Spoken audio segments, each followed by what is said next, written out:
If you were in that dressing room and you had a long-term deal and you're in the club with Sid, Malkin, and Letang, and you're like, we want to try to win one more Stanley Cup before our careers are done.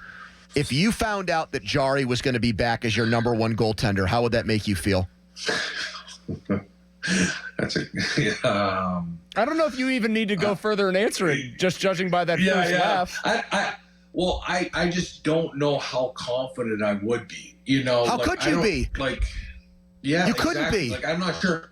I'm not sure if I know those guys probably have full confidence, and you're a different realm. But when you're outside the game, and you can probably speak the truth and really see through a clear glass, you're like, no, this guy the guy that's going to take us to the promised land?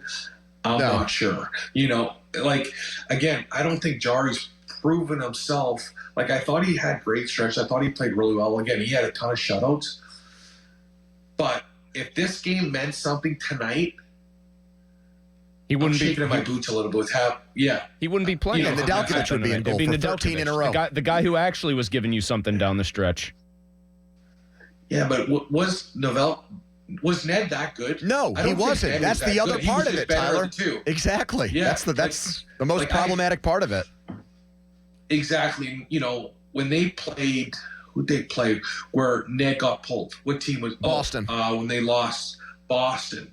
Ned let in 2 squeakers. Yep. Those were the games when I think of Flower, Matt Valaski, whatever the guy in Tampa. Those guys are making them.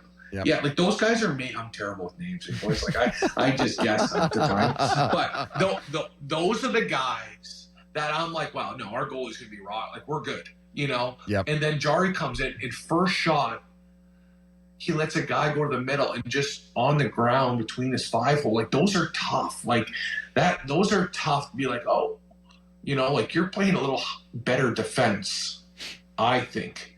And that's frustrating because I love the way the team was playing the last 10 games in front of those guys. I thought finally, I was wow, they're finally playing with some structure, some consistency. They looked hungry, and I felt the line combinations were the first time where I was wow, all 3 of these guys on this line play well together. When's the last time you said that about the Penguins? But the last 10 games, I'm the first line was Sid with, DOJ up there. He played unbelievable. I think he deserves a chance in the first, O'Connor up there, sorry. And who was Sid play with? O'Connor and who? Rust. Russ. Those guys played well. Bunting, Malkin have great chemistry. Bunting drags Malkin into the battle, sometimes even when Gino doesn't, which is unbelievable, which I think no one has done that in a long time. And I thought their line was playing well.